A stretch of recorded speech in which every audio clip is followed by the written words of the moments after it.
ലോകത്ത് എത്ര ഇമാമിങ്ങളാണ് അവരുടെ ജീവിതത്തിലെ സംഘടനാ പ്രവർത്തനം, സാന്ത്വന പ്രവർത്തനം ആഖിറത്തിന്റെ പ്രതീക്ഷയായിട്ട് പറഞ്ഞത്?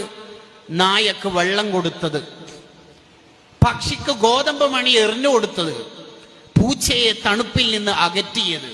ഗ്രന്ഥങ്ങൾ എഴുതുമ്പോൾ ആ പേനയുടെ താഴ്ഭാഗത്തുള്ള മഷിത്തുള്ളി കുടിക്കാൻ വേണ്ടി വന്ന ഒരു ഈച്ചക്ക് മഷി കിട്ടിക്കോട്ടെ എന്ന് വിചാരിച്ചിട്ട് എന്റെ കിതാബ് എഴുത്ത് നിർത്തിയത് എന്റെ ജീവിതത്തിൽ ഏറ്റവും കൂടുതൽ ഉപകാരപ്പെട്ടു എന്ന് സൂഫി ചക്രവാളത്തിലെ ആദിബൻ ഹുജ്ജത്തുൽ ഇസ്ലാം അബൂ ഹാമിദുൽ ഗസാലി റളിയല്ലാഹു അൻഹു.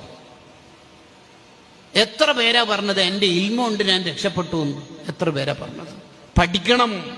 ആ പഠിച്ച് അവസാനം എത്തിച്ചേരേണ്ടത് നമ്മുടെ ഉസ്താദുമാരിലേക്കാണ്. അവര് പഠിച്ചു.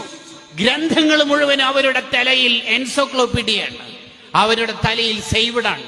എന്നിട്ടും പാവപ്പെട്ട ഒരു പെൺകുട്ടിയുടെ നിക്കാഹിന്, ഒരു പാവപ്പെട്ടവരുടെ വീടിന്റെ കുറ്റിയടിക്ക്, സാന്ത്വനത്തിന്റെ താക്കോൽദാനത്തിന്, ആംബുലൻസിന്റെ ഉദ്ഘാടനത്തിന്, SSFന്റെ SOSന്റെ മീറ്റിങ്ങിന്, സമ്മേളനത്തിന്റെ പൊതുപരിപാടികൾക്ക് അവർ പോകുന്നു.